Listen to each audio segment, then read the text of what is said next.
खुदा यसु मसीह के नाम में आप सबकी सलामती हो। मोहतरम साज़ा, जैसा कि आपको बताया गया पिछली वीडियो में किस तरह से आपने लॉगिन करना है। लॉगिन करने के बाद आपने पेपर किस तरह से जनरेट करना है, इस वीडियो में मैं लिंक आपको दे दूंगा।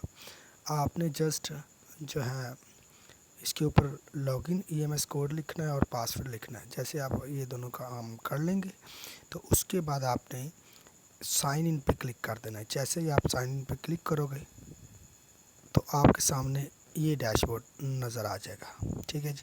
तो अभी यहाँ पे जहाँ पे लिखा हुआ नीचे जनरेट पेपर, अभी यहाँ पे देखिए ये ऊपर लिखा हुआ टोटल जनरेटेड पेपर अभी 0 है।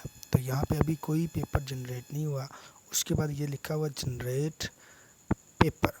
तो अभी हम 8 क्लास का कोई भी पेपर जो है जनरेट करके मैं दिखाऊंगा कि आपने किस तरह से जनरेट करना है। ठीक है जी। और उसका प्रिंट किस तरह से निकालना है ये भी हम डिस्कस करते हैं। तो आपने सबसे पहले जो है इसको, अगर तो आप मोबाइल पे कर रहे हैं तो उसके लिए आपको इसको डेस्कटॉप वर्जन करना पड़ेगा। तो आपने इसको डेस्कटॉप वर्जन कर लेना। यहाँ से ये आ गया डेस्कटॉप साइट यहाँ पे। तो ये करना क्यों है ये मैं अभी आपको बताता हूँ। अभी पहले मैं आपको पेपर पे लेके जाता हूँ, फिर डेस्कटॉप साइट आपको करके दिखाऊंगा कि इसमें और उसमें फ़र्क क्या है। ठीक है जी। अभी फ़िलहाल हम नहीं करते हैं, तो अभी मैं पेपर जनरेट पे जाता हूँ। अगर आप लैपटॉप पे कर रहे हैं तो वो तो अच्छी बात है, लेकिन अगर आप मोबाइल पे कर रहे हैं तो आपको ये करना पड़ेगा। क्यों करना पड़ेगा, अभी हम यहाँ पर आते हैं। यहाँ इसको लैंडस्केप करना पड़ेगा। ठीक है जी। तो सबसे पहले यहाँ पर आपने है ना जनरेट पेपर, जनरेट पे क्लिक करना है। जैसे आप क्लिक करोगे ये ऑप्शन आपके सामने खुल जाएगा। अब यहाँ पे क्या करना है, आपने सबसे पहले जो है ग्रेड सेलेक्ट करना है कि आपने ये लिखा हुआ ग्रेड। ठीक है जी। Select paper grade. Paper grade का मतलब है कि आपने क्लास को सिलेक्ट करना है कि कौन सी। ये एरो का बटन बना हुआ है, इस एरो को आपने दबाना है। ठीक है जी। यहाँ पे हमने दबा दी। अब यहाँ पे 3, 4, 5, 6, 7, 8 ये क्लासेस है। और क्लास 1 और 2 का आप सबको पता है कि ओरल पेपर हो रहा है, तो वो अलग से इसमें पड़ा हुआ है। वो भी मैं आपको बताऊंगा किस तरह से आपने करना है। फ़िलहाल हम क्लास 8 को सिलेक्ट करते हैं। 8 क्लास को सिलेक्ट कर लिया। अब यहाँ पे पेपर जो सब्जेक्ट है, कौन सा पेपर आपने सेलेक्ट करना है, वो नीचे वाले ऑप्शन से आपने यहाँ पे एरो पे क्लिक करना है। और ये ऑप्शन जितने भी होंगे, जितने 8 क्लास में सब्जेक्ट है, वो सारे के सारे आपको यहाँ पे नज़र आ जाएंगे। तो जैसे कि आपको सबको नज़र आ रहा है, साइंस है, कंप्यूटर एजुकेशन है, और English teaching of holy Quran मजीद, और इस्लामियात, उर्दू, रियासी और सोशल स्टडीज़ है। तो हम लाइक साइंस का पेपर जनरेट करते हैं, तो पहले साइंस के ऊपर क्लिक करते हैं। जैसे हमने यहाँ पे क्लिक कर लिया। अब उन्होंने किया क्या है कि पिछली दफ़ा ये पेपर कुछ और तरह से हमने खुद सिलेक्शन करनी होती थी, तो उस तरीके से हमें काफ़ी टाइम लगता था, कोई प्रॉब्लम्स भी आती थी और परेशानी आती थी। लेकिन अब उन्होंने बहुत ही सिंपल तरीका कर दिया है। उन्होंने एक लिस्ट तैयार कर दी है, तो वो मैं आपको लिस्ट तैयार दिखाता हूँ। आपने जस्ट कुछ भी नहीं करना, ये लिखा हुआ है सेक्शन, सेक्शन को सिलेक्ट करना है। अब ये देखें, उन्होंने ABCDEFGHI जे तक उन्होंने एक लिस्ट तैयार की है। मतलब 1, 2, 3, 4, 5, 6, 7, 8, 9, 10, ये 10 पेपर उन्होंने बना के और रेडी रख दिए हैं। ठीक है जी। तो इनमें से आप कौन सा पेपर सेलेक्ट करोगे, वही पेपर पहले से बना हुआ है, आपको कोई सिलेक्शन नहीं करनी पड़ेगी, सिर्फ आपने ये वाली सिलेक्शन करनी है। ठीक है। तो यहाँ पे मैं लाइक सी पेपर को करता हूँ, यहाँ कर देता हूँ ए। चलो जी, ए पेपर को सिलेक्ट करते हैं। अब मैंने ए पेपर को सिलेक्ट कर लिया। अब देखिए यहाँ पे नंबर ऑफ़ पेपर और सारी डिटेल आपके सामने आ गई। यहाँ पे लिखा हुआ स्टार्ट ऑटो पेपर जनरेट, तो इसके ऊपर आपने करना है क्लिक। ठीक है जी। जैसे आप क्लिक करोगे तो ये ऑप्शंस आपके सामने ओपन हो जाएंगे। ठीक है जी। अभी ये साइंस, यहाँ पे ग्रेड लिखा हुआ है, सीरियल नंबर लिखा हुआ है 8, और उसके बाद सब्जेक्ट लिखा हुआ साइंस सेक्शन ए। अब ये मैं स्क्रॉल कर रहा हूँ, ये आगे पीछे नहीं हो रहा। यहाँ तो इसे मुझे लैंडस्केप करना पड़ेगा, और यहाँ फिर इसको 3 डॉट दबा के ऊपर वाले ये वाले 3 डॉट जो ऊपर ऊपर है ना, ये वाले, इनको दबाना आपने, और दबाने के बाद डेस्कटॉप साइड करना। जैसे ही मैं डेस्कटॉप साइड करूँगा ये आपके सामने फॉर्मेट चेंज हो गया। ठीक है जी। तो अभी ये एरर आ गया, एरर को अभी रिमूव कर देते। ये जनरेटेड पेपर पे जाना है, ये आपके सामने ये डैशबोर्ड आ गया है। ये देखें जी, इंग्लिश 8 क्लास है, साइंस का पेपर है, और ये मैं आपको थोड़ा सा 25 अप्रैल को ये जनरेट हुआ है। अब इसके बारे में कुछ इन्फॉर्मेशन मैं आपको दे देता हूँ कि ये जो MCQs जनरेटेड पेपर है, ये पेपर ऑटोमेटिकली जनरेट हो गए आपके सामने। ठीक है, और यहाँ पे ये देखिए जी, ये भी आगे भी कुछ है। अब यहाँ पे कुछ ऑप्शंस है, इंग्लिश मीडियम और उर्दू मीडियम। ये आपको पता है कि जो इंग्लिश मीडियम है वो इंग्लिश मीडियम का पेपर डाउनलोड करेंगे, और जो उर्दू मीडियम स्कूल्स हैं वो उर्दू मीडियम का करेंगे। ठीक है, तो अभी हम फॉर एग्जांपल उर्दू मीडियम वाला, इंग्लिश मीडियम वाला करते हैं। इंग्लिश को क्लिक करेंगे। अब यहाँ पे कुछ ऑप्शंस आ रहे हैं, सिंगल कॉलम और डबल कॉलम। इसमें क्या होता है कि अगर आप सिंगल कॉलम को यूज़ करते हो तो पेपर कुछ इस तरह से नज़र आएगा आपको।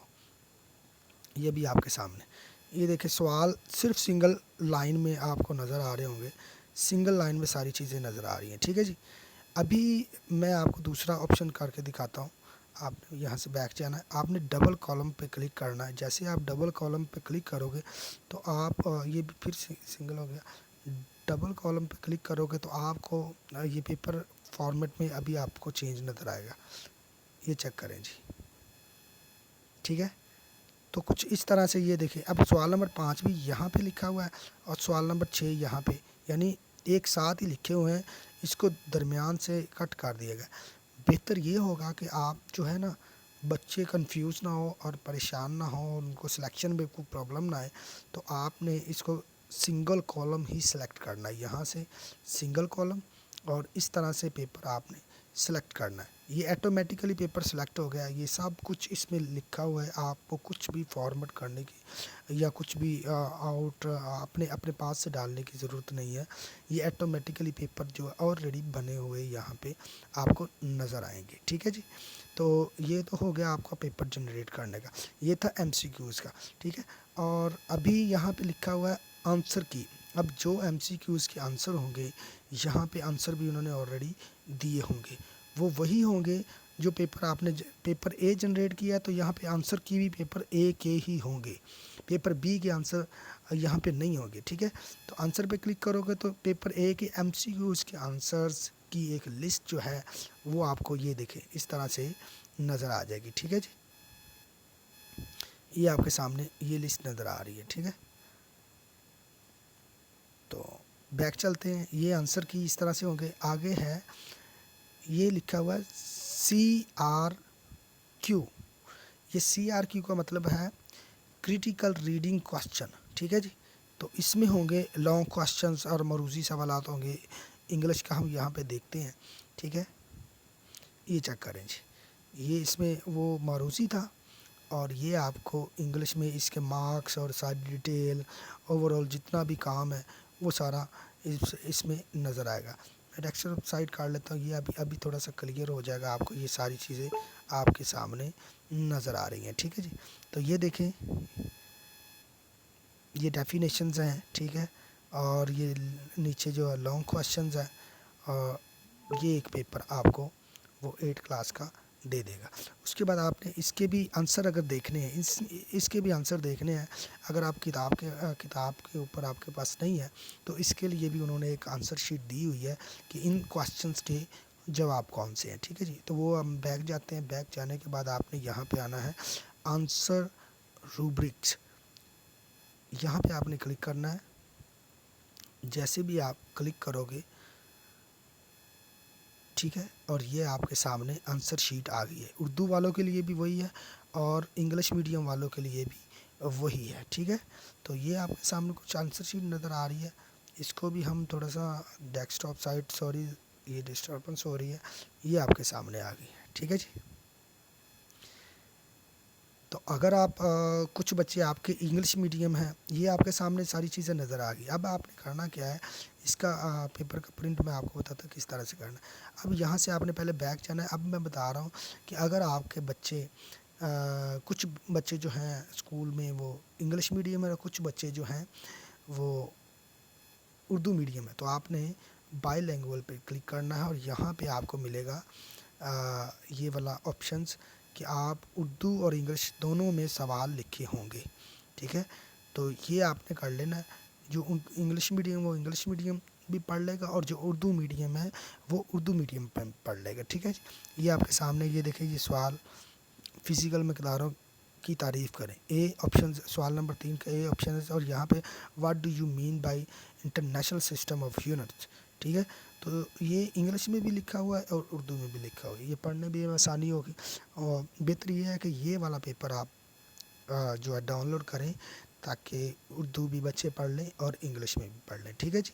तो अभी बैक चलते हैं। ये हो गया तरीक़ेकार कि बाईलिंगुअल किस तरह से आपने करना है, लिंगुअल किस तरह से करना है। ये एमसीक्यूज़ भी बाईलिंगुअल होगा, यानी दोनों ज़ुबानों में, उर्दू मीडियम और इंग्लिश मीडियम दोनों में होगा, ठीक है जी। अभी इसका प्रिंट कैसे निकालना, फॉर एग्जांपल मैं बाईलिंगुअल का प्रिंट निकालने लगा हूँ, ये वाला। तो इसको हम जैसे ही हम क्लिक करेंगे, क्लिक करने के बाद ये ऑप्शंस आपके सामने, अगर तो आप लैपटॉप में काम कर रहे हैं तो फिर आसानी से हो जाएगा, वरना आपने यहाँ पे आना है, डेस्कटॉप साइड करना, और यहाँ पे मैं आपको दिखाऊंगा कि अभी ये प्रिंट हो गया आपके सामने कैसे आएगा। यहाँ पे ये शेयर का बटन है, ये आपने शेयर के बटन को दबाना है। जैसे आप दबाओगे ये नीचे वाला जो स्क्रॉल करना है, नीचे ये देखिए ये वाला जो स्क्रॉल हो रहा है, यहाँ पे प्रिंट का ऑप्शन, आपका कहीं पे भी प्रिंट का ऑप्शन अब अगर बाहर आ रहा है तो वहाँ पे कर ले।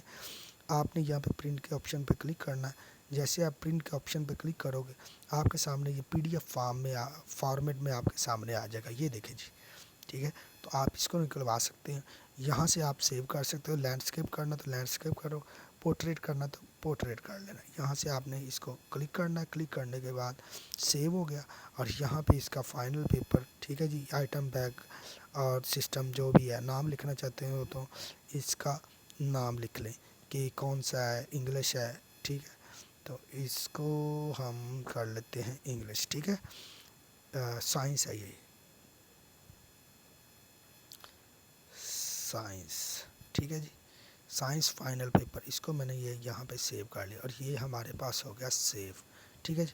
अभी मैं आपको दिखाता हूँ तो आपने निकालना कहाँ से, आपने जस्ट इधर आना है, इधर से आपने फाइल मैनेजर को खोलना है, या आपके पास कोई डॉक्यूमेंट्स फाइल होगी तो यहाँ पे आपने ओपन करना है। यहाँ से डॉक्यूमेंट्स पे जाना है और डॉक्यूमेंट्स में आपने कहीं पे भी डॉक्यूमेंट्स को ढूंढना है, और ये आपका फाइनल पेपर जो है साइंस का पड़ा हुआ है, ये अभी 25 तारीख आपके सामने नज़र आ रहा है। इसके ऊपर क्लिक करेंगे और ये वही पेपर आपके सामने नज़र आ जाएगा, ये चेक करें जी, ठीक है। तो इसको भी हम करते हैं थोड़ा सा। अब हम देखते हैं कि अगर आप के पेपर जो है, एक पेपर जनरेट हो गया है, अगर आपके ज़्यादा पेपर है तो वो कहाँ से आपने देखने हैं, ठीक है। तो ज़्यादा पेपर देखने के लिए आपने अभी हमने एक पेपर जनरेट किया और ये लिखा हुआ जनरेट पेपर, ठीक है। तो आपने जस्ट इधर आना 3 डॉट पे, मैं आपको दिखाता हूँ, 3 लाइनें ये लगी हुई है, ठीक है। जनरेटेड पेपर ये ऊपर लिखा हुआ है, इसके ऊपर आपने क्लिक करना है। ये सारी डिटेल यहाँ पे आई हुई है, अगर नहीं तो ये 3 डॉट पे आपने क्लिक करना है, ये ऊपर वाले जो 3 है, तो यहाँ पे ये देखें जनरेटेड पेपर लिस्ट, एक पेपर दिया है। अब क्लास 1 और 2 का निकालना है तो ये ओरल पेपर आपके सामने नज़र आ रहा है, जनरेटेड पेपर जो हाईलाइटेड है इसके नीचे है, ये हाईलाइट मैंने कर दिया। इसके ऊपर क्लिक करोगे तो ये आपको क्लास 1 और 2 के, क्लास 1 के पेपर और उसकी कीज़, और क्लास 2 के पेपर और उनकी कीज़ आपके सामने नज़र आए। यहाँ से आप डायरेक्टली डाउनलोड करेंगे, ऑटोमेटिकली पीडीएफ फॉर्म में पड़े हुए हैं। तो चले कोई भी, मैं क्लास 1 का आपको डाउनलोड करके दिखाता हूँ। यहाँ पे आपने क्लिक करना है, क्लिक करेंगे और यहाँ पे आपने ये इसको डाउनलोड कर लेना है क्रोम में, और ये आपके सामने डाउनलोडेड पेपर, ये देखिए पीडीएफ ऑलरेडी पीडीएफ फॉर्म में पड़े हुए हैं। तो इसके ये देखिए जी, चेक करें।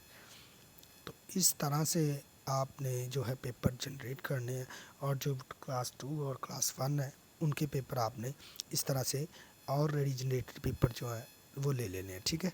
तो अभी हम चलते हैं दोबारा जनरेटेड पेपर में। ठीक है जी। तो उम्मीद करता हूँ कि आप सबको समझ आ गई होगी कि पेपर आपने किस तरह से निकालना है और कितने पेपर होंगे और कौन कौन से पेपर होंगे। अभी फॉर एग्जांपल मैं आपको एक और मिसाल देता हूँ। मैं यहाँ से पेपर जनरेट करता हूँ, ये वाला ऑप्शन से अगर आप और एक पेपर जनरेट करना चाहते हैं, मसलन ये तो हो गया। अभी आप और पेपर जनरेट करना, तो जनरेट पेपर पे आपने क्लिक करना है। जैसे आप क्लिक करोगे आपके सामने ये एक नई लिस्ट दोबारा फिर वैसे ही आ जाएगी, ठीक है। तो कोई मुश्किल काम नहीं है, बिल्कुल आसान है। किसी किस्म की प्रॉब्लम हो तो आपने कमेंट सेक्शन में मुझसे पूछ लेना है। और यहाँ से फिर पेपर सेलेक्ट करना है, आपने क्लास 8 सेलेक्ट करनी है, पेपर सेलेक्ट करना है और क्लास साइंस सेलेक्ट करना है। साइंस रहने दें, बल्कि हम सेलेक्ट करते हैं कंप्यूटर साइंस। यहाँ से सेलेक्ट किया, यहाँ से ये देखें 10 पेपर उन्होंने बनाए हुए हैं ऑलरेडी। 10 में से एक आपने सिलेक्शन करनी है, जौन सा मर्जी है। अब मैंने ए किया था तो हम कर लेते हैं डी। यहाँ से हम डी सिलेक्शन करते हैं और यहाँ पे ऑटोमेटिकली जनरेटेड पे क्लिक कर देते हैं। जैसे हम क्लिक करेंगे ये ऑटोमेटिकली पेपर जनरेट हो गया।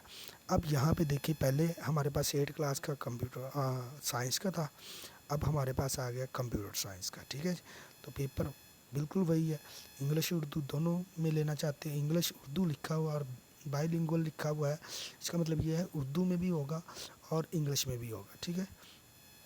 तो ये आंसर की का भी आपको पता चल गया है। और उसके बाद ये देखिए जी, डबल कॉलम और सिंगल कॉलम का भी आपको इल्म हो गया है।